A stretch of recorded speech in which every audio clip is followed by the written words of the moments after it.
नमस्कार दोस्तों, बात करते हैं steel authority of India limited यानी सेल की 4% की गिरावट स्टॉक में हुई है। और अगर आप लगातार इसका चार्ट पैटर्न देखते हैं तो गिरावट का ही बना है। डेली चार्ट है, अगर आप देखेंगे तो एक रेंज बना ली थी स्टॉक ने और उसके बाद उस रेंज से बाहर नहीं आ रहा है और आज 4% की गिरावट हो गई है। यहाँ पर खतरे की घंटी बजती हुई दिखाई दी है। पैनिक मोड ऑन हुआ है, बहुत सारे स्टॉक्स को डंप किया गया है बाजार में। बात करेंगे इस वीडियो में कि क्या 4% की गिरावट के बाद आपको यहाँ से निकलना चाहिए, स्टॉक में गिरावट के पीछे का कारण क्या है, क्या आपको होल्ड करना है, बाय करना चाहिए या फिर सेल कर देना चाहिए स्टॉक को। अगर आप होल्ड करते हो तो किस टारगेट के लिए यहाँ पर होल्ड करो, क्या पर्सपेक्टिव दिखाई देता है यहाँ पर, क्या अपॉर्चुनिटी है यहाँ पर जिसकी वजह से आपको ये स्टॉक को होल्ड करना चाहिए, सब कुछ बताएंगे इस वीडियो में। चलिए शुरू करते हैं। बट उससे पहले अगर आप चैनल पे नए हो तो प्लीज चैनल को सब्सक्राइब कर दो and hit that bell icon ताकि आपको नोटिफिकेशन मिल सके। चलिए शुरू करते हैं। बात करें यहाँ पर सेल की। सेल एक बेहतरीन स्टॉक है और मेटल्स में इस समय पर अच्छी खासी रैली की उम्मीद जताई जा रही थी और यही बड़ा कारण था कि राकेश झुनझुनवाला साहब ने भी यहाँ पर भारी खरीदारी की थी। सबसे पहले अगर आप बात करते हैं कि गिरावट के पीछे का कारण क्या है, तो मार्केट में इन्फ्लुएंस काफी बढ़ गया है। मार्केट आपका गैप डाउन ओपनिंग होती है, आप देख सकते हैं यहाँ पे, और प्रेशर काफी था आज भी मार्केट के ऊपर। अगर आप बात करें, बुधवार का दिन है और प्रेशर काफी है बाजार के ऊपर। हालांकि एक स्टीप गैप डाउन ओपनिंग और स्टीप रिकवरी पैटर्न जरूर बना था at the end of the day, but वो सस्टेन नहीं कर पाया। ठीक है, इस तरह की जब गैप डाउन ओपनिंग होती है और प्रेशर काफी रहता है बाजार के पास, एकमात्र अच्छी चीज रही है वो ये कि 18 के ऊपर की क्लोजिंग आई है, तो वो थोड़ा ठीक है यहाँ पे। मुझे लगता है कि 18 का जो मार्क है हमारा, वो वैसे भी बहुत हाई सपोर्ट नहीं है, बहुत स्ट्रॉन्ग सपोर्ट नहीं है। 17,900 के आसपास, 17,900 17,950 के ऊपर जब भी स्टॉक का मार्केट है आपका, तो एक ठीक ठाक मोमेंटम में रहेगा। न्यूट्रल बाजार है, गिरावट हुई है बट आई वुड से कि ये न्यूट्रल बाजार है आपका। यहाँ पर आपको पैनिक होने की जरूरत नहीं है। एक जो मेन कारण है सेल में गिरावट का, सबसे बड़ा जो रीजन है वो है मार्केट। आपका मार्केट का जो नेगेटिव इन्फ्लुएंस है उसकी वजह से पैनिक मोड जो बाजार का रहा वो ऑन दिखाई दिया। निफ्टी मेटल की अगर आप बात करें, निफ्टी मेटल में सेम चार्ट पैटर्न बना है आपका। निफ्टी मेटल में भी आज गिरावट हुई है। आप देख सकते हैं यहाँ पर कि निफ्टी मेटल भी आपका इक्वली यहाँ पर फिसलता हुआ दिखाई दिया है। ये अगर आप मार्क देखते हैं तो यहाँ पर आप एक इक्वली यहाँ पर गिरावट है और इसी गिरावट के बीच में आपको मानना पड़ेगा कि मार्केट और निफ्टी मेटल का जो इंडेक्स है वो फिसला है और उसी का इन्फ्लुएंस रहा कि सेल में गिरावट है। बाजार में इतनी वोलेटिलिटी क्यों है? अगर आप बात करें कि बाजार आपका गिरावट में क्यों है, क्योंकि मुहूर्त ट्रेडिंग निकल चुकी है और यहाँ से बाजार को ऊपर निकलना चाहिए। काफी टाइम हो गया, सेल भी एक रेंज में बना हुआ है और अगर आप इसका वीकली चार्ट भी देखते हैं तो वीकली चार्ट भी आपको कुछ सेम ही सिग्निफाई करता है। यहाँ पर एक रेंज बनी हुई है लगातार, तो रेंज ब्रेकआउट कब तक आना चाहिए? तो देखो, मार्केट में जो गिरावट का एकमात्र कारण है इस समय पे वो है एफआईआई। यहाँ पर अगर आप एफआईआई का डेटा देखते हो, कल के दिन में उन्होंने 2400 करोड़ का माल डंप किया था। डीआईआई खरीदारी में जरूर दिखाई देते हैं। डीआईआई का मानना है कि यहाँ पर होल्ड करना चाहिए बाजार को, बट कितना होल्ड करवाएंगे? आप देखिए 1400 करोड़ की खरीदारी डीआईआई की तरफ से आई है, बट वहीं पर एफआईआई 2400 करोड़ की बिकवाली कर रहे हैं। 1000 करोड़ का जो गैप है वो रिटेल इन्वेस्टर कहाँ तक फिल करेगा? रिटेल इन्वेस्टर की जो एवरेज बाइंग है, मैंने आपको बताया था पिछले 18 से 20 महीनों में, 7000 करोड़ की मंथली है। यानी एक महीने में 7000 करोड़ के आसपास का माल यहाँ पर खरीद रहे हैं हमारे रिटेल इन्वेस्टर। तो वहां पर जो 1000 करोड़ का एक दिन में गैप हो रहा है, इसको फिल करने के लिए रिटेल्स के पास पैसा नहीं है और यही बड़ा कारण है कि मार्केट आपका लोअर पॉइंट पर आकर के गिरता है। अब अगर आप पिछले एक महीने का डेटा देखते हैं तो पिछले एक महीने में एफआईआई ने 25,000 करोड़ का माल डंप किया है। पिछले 2 हफ्ते में 10,000 करोड़ का माल डंप किया है। तो लास्ट एक वीक का अगर आप बात करें तो यहाँ पे पॉजिटिव दिखाई देते हैं नंबर्स हमारे, बट ये पॉजिटिव नंबर इज बिकॉज कि यहाँ पर जो मुहूर्त ट्रेडिंग वगैरह हुई थी उस टाइम का है। तो लास्ट 2 वीक्स में अगर आप बात करो तो 10,000 करोड़ का माल डंप हुआ है और यही बड़ा कारण है कि बाजार ऊपर जाते जाते नीचे आ जाता है। निफ्टी मेटल अगर आप देखेंगे, इसका वीकली पैटर्न अगर आप देखते हैं तो आपको यहाँ पर साफ दिखाई देगा कि यहाँ पर भी वही चार्ट बना है हमारा जैसा सेल का है।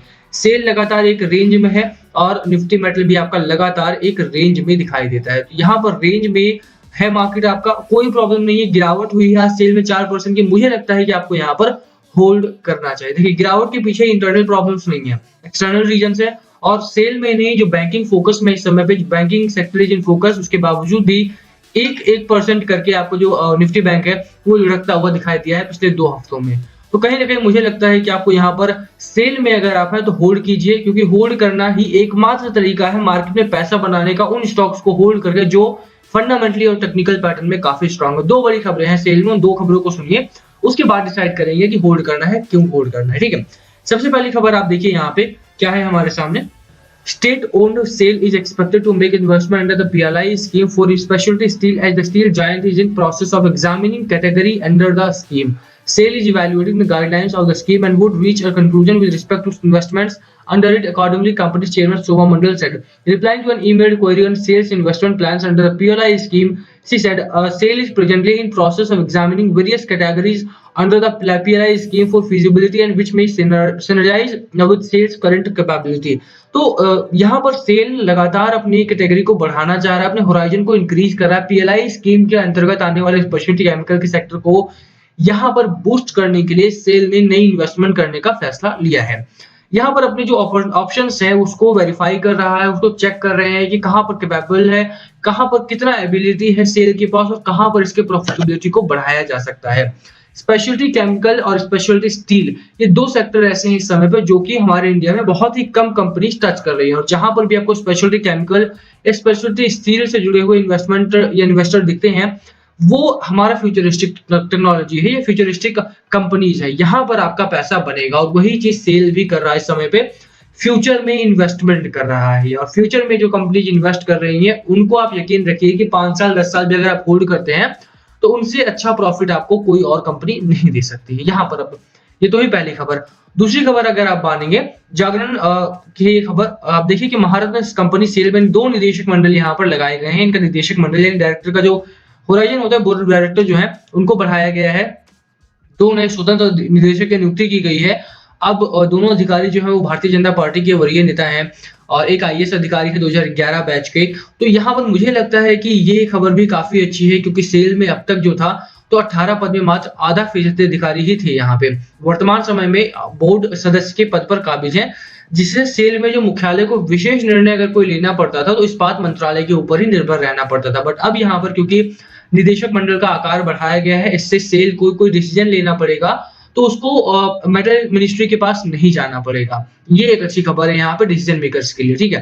तो ये दोनों खबरें हैं जो मुझे लगता है ये काफी हेल्पफुल हो सकती हैं। एक और खबर मैं दिखाऊंगा आपको, let me mark the support pattern also. देखिए यहाँ पर अभी भी स्टॉक में गिरावट जरूर है, बट एक जो सपोर्ट है आपका वो बरकरार है। तो मुझे लगता है कि यहाँ पर आप होल्ड कीजिए स्टॉक को, बहुत जल्दी मत करना डंप करने की। जो तीसरा बड़ा कारण रहा है स्टॉक में वो यही रहा है कि बहुत ज्यादा लोग जो है वो इसलिए निवेश करते हैं क्योंकि स्टॉक आपका डिविडेंड देने वाला था। यहाँ पर 40% के आसपास का डिविडेंड आपको मिला है, 4 रुपीज पर शेयर। 40% का इंटरिम डिविडेंड आपको यहाँ पर दिखाई देता है।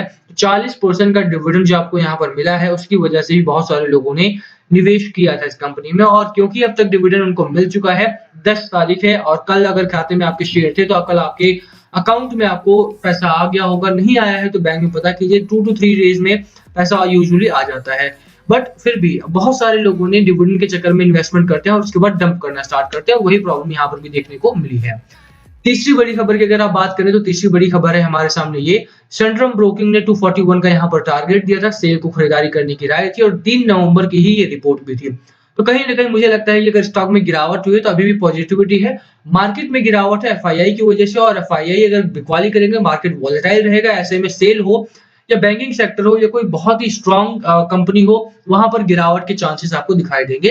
होल्ड करने की मेरी सलाह रहेगी, 112 का आप सपोर्ट लीजिए स्टॉक में। यहाँ पर अपर साइड में 150 का आपका पहला टारगेट है, longer period target Centrum broking का रख सकते हैं। यहाँ 51 का आपका आरएसआई है। मैकडी आपका स्ट्रांगली बुल रन में है, वीकली चार्ट पैटर्न न्यूट्रल है आपका, और इसीलिए आपको लग सकता है कि हाँ यार स्टॉक में कोई बहुत बड़ी मोमेंटम नहीं है। बट बिलीव मी, स्टॉक में अभी भी जान बाकी है। यहाँ पर स्टॉक आपका धमाकेदार एंट्री दोबारा करेगा, बाउंस बैक दिखाएगा बहुत जल्दी। होल्ड कीजिए, जल्दीबाजी में पैनिक मोड ऑन करके निकलना नहीं है। बाकी last call always be yours. क्या है आपकी स्ट्रैटेजी स्टॉक को लेकर के, प्लीज कमेंट करके शेयर करना। वीडियो पसंद आई हो तो लाइक करना, चैनल पे नए हो तो सब्सक्राइब किए बिना मत जाना। Thank you for watching. Please comment पूछना हो तो थैंक यू।